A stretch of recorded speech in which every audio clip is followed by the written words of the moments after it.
17ஆம் நாள் பாரத போர் முடிந்த இரவு தனது பாசறைகளை பார்வையிட்டவாறே நாளைய நிகழ்வுகளை பற்றி பேசிக்கொண்டே தருமனும் பீமனும் நடந்தனர்.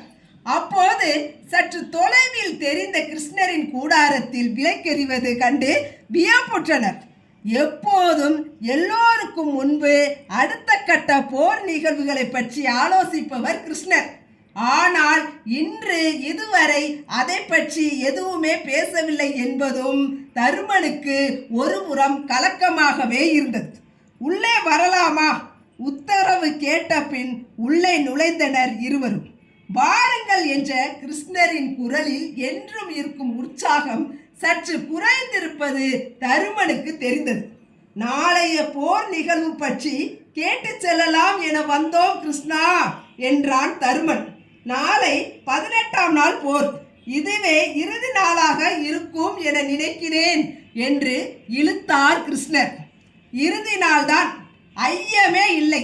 துரியோதனனுக்கும் அவனது மொத்த படைக்கும் நாளை இறுதி நாள். பாஞ்சாலியின் சபதம் நிறைவேறப் போகும் நாள். பல் கடித்தான் பீமன்.